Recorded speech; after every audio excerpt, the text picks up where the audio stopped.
Dans cette vidéo, nous allons voir comment simplifier les racines carrées. Admettons par exemple que nous ayons la racine carrée de 20. Alors le but de l'exercice, c'est de décomposer 20 en au moins deux nombres dont un est un carré parfait. Donc, on pourrait décomposer 20 en 2 fois 10, mais ni 2 ni 10 n'est un carré parfait. Par contre, 20, c'est aussi 4 fois 5. Et 4 est un carré parfait.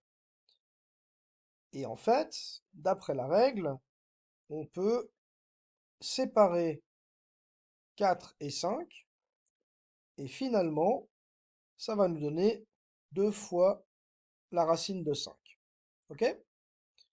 Alors maintenant, prenons un exemple un tout petit peu plus compliqué. Admettons que j'ai la racine carrée de 252. Là, je ne sais pas quels sont les nombres qui composent 252. Et ce que je vais faire dans ce cas-là, c'est que je vais prendre 252 et je vais le diviser en produit de facteurs premiers. Donc, il faut prendre les diviseurs premiers les plus petits possibles. Donc, 252, le premier diviseur, c'est 2. Et en fait, ça va nous donner 126. 126, on peut le diviser par 2, ça nous donne 63.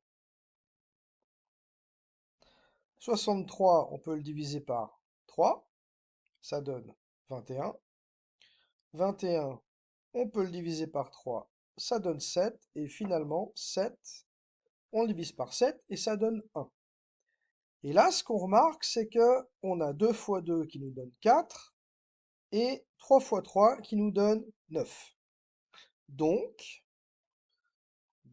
en fait, la racine carrée de 252, ça sera la racine carrée de 4 fois 9 fois 7, ce qui sera égal à la racine carrée de 4 fois la racine carrée de 9 fois la racine carrée de 7, ce qui finalement nous donne 2 fois 3 fois la racine carrée, pardon, pas de 6, mais de 7,